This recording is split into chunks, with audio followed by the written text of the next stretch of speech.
ကဲအားလုံးပဲမင်္ဂလာပါမနေ့ကကျွန်တော်တို့လူပင်သင်ခန်းစာလေးမှာဆိုလို့ရှိရင်အချိန်ရည်အတွက်နဲ့အလုပ်လုပ်တဲ့လူပင်ရယ်နောက်တစ်ခုကကျွန်တော်တို့အချိန်လေးပေါ်မူတည်ပြီးတော့အလုပ်လုပ်တဲ့လူပင်ရယ်ဆိုပြီးတော့ကျွန်တော်ခွဲခြားပြီးတော့သင်ပေးခဲ့ပါတယ်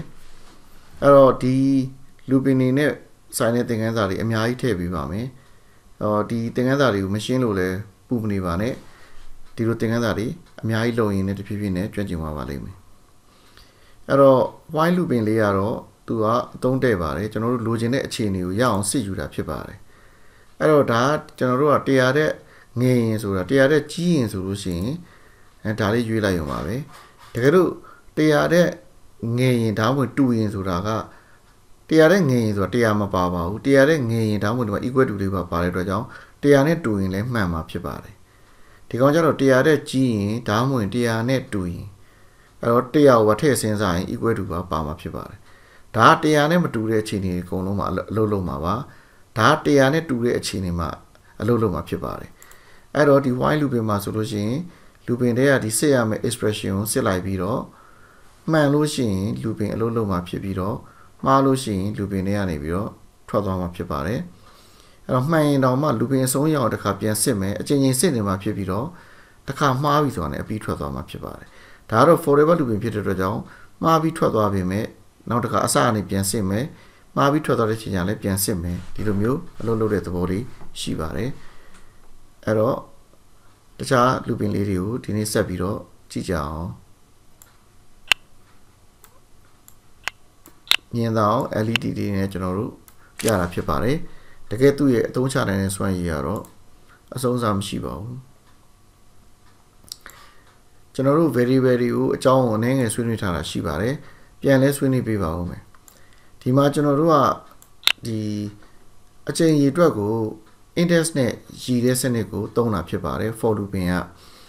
index ရဲ့တန်ဖိုးက from 0 to 4ဖြစ်တဲ့အတွက်ကြောင့်ပထမဆုံး index က0ဖြစ်ပါမယ်ပြီးရင်1ဖြစ်ပါမယ်ဒုတိယ looping ကျရင်2နောက်3နောက်4ထိ4ပြည့်သွားတဲ့အချိန်မှာ looping တွေကနေထွက်သွားမှာဖြစ်ပါတယ်အဲ့တော့ကျွန်တော်တို့က looping ရဲ့အချိန်ရည်အတွက်ကိုရည်တွက်နေုံနဲ့မကဘဲနဲ့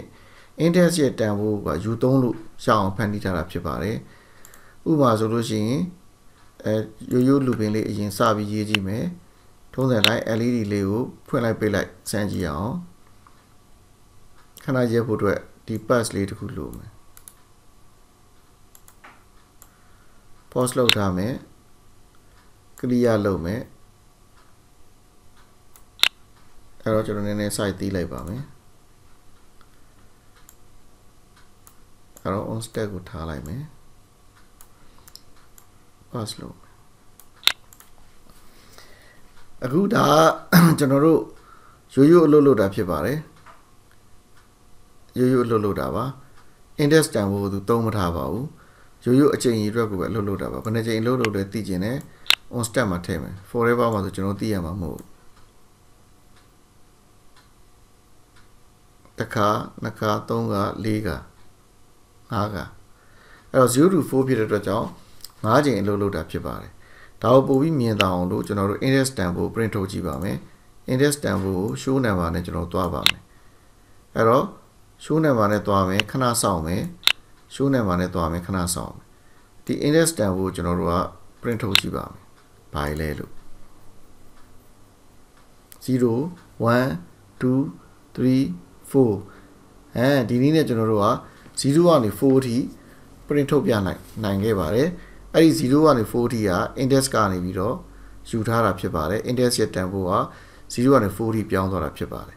အဲ့တော့ကျွန်တော်တို့ကဒီ index ရဲ့တန်ဖိုးကိုသုံးပြီးတော့အစဉ်တိုင်းအလုပ်လုပ်တဲ့ကဏ္ဍတွေကိုကျွန်တော်တို့က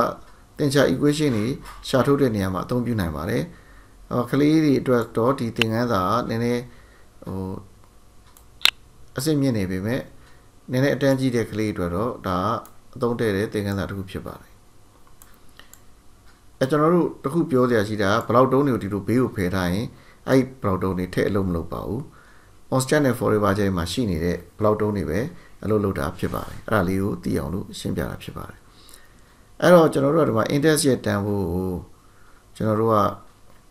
တခြား equation တစ်ခုထဲမှာထည့်သုံးလို့ရပါတယ် နမူနာလေးတစ်ခုကျွန်တော်ပြပါမယ်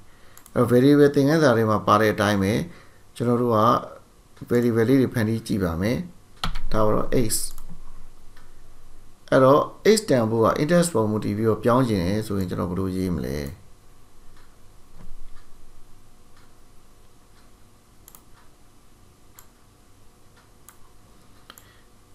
အဲ့တော့ပထမဆုံးကျွန်တော်တို့က x တန်ဖိုးကိုကျွန်တော်တို့က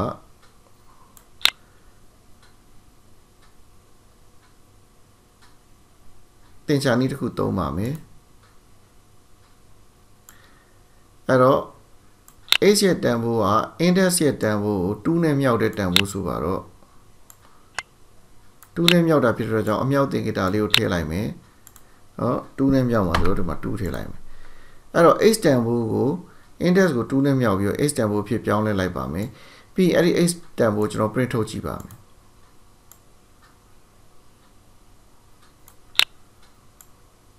show နဲ့ပါနဲ့ print ထုတ်ကြည့်ပါမယ်ပြီးကျွန်တော်တို့ကခဏစောင့်ပါမယ်အဲ့တော့သူကတန်ဖိုးတွေကိုပြန်ကြည့်အောင်တခါဒါကိုကျွန်တော်တို့ forever ထည့်ကြည့်နိုင်ပါပြီ forever တစ်ချက်ထည့်ကြည့်အောင်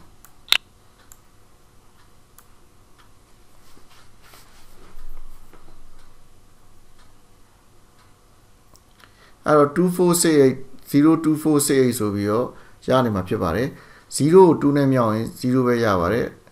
1ဆိုလို့ရှိရင်2ဖြစ်ပြီးတော့ကျွန်တော်တို့3ဆိုရင်6 4ဆိုရင်8ဆိုတော့အဲ့ဒီ index ရဲ့တန်ဖိုးတွေကိုပြည့်နဲ့မြောက်လို့ရလာတဲ့ကဏ္ဍတွေအကုန်လုံးကိုကျွန်တော်တို့ကဒီမှာတွေ့ရမှာဖြစ်ပါတယ်ဒီတော့အလီဇီယာစောက်ချင်ဒီကောင်ကိုသုံးပြီးတော့စောက်လို့ရပါတယ်အဲ့တော့0 to 12 0 to 12ဆိုလို့ရှိရင်ကျွန်တော်တို့ကဒီမှာဒါအလီဇီယာပါပဲ0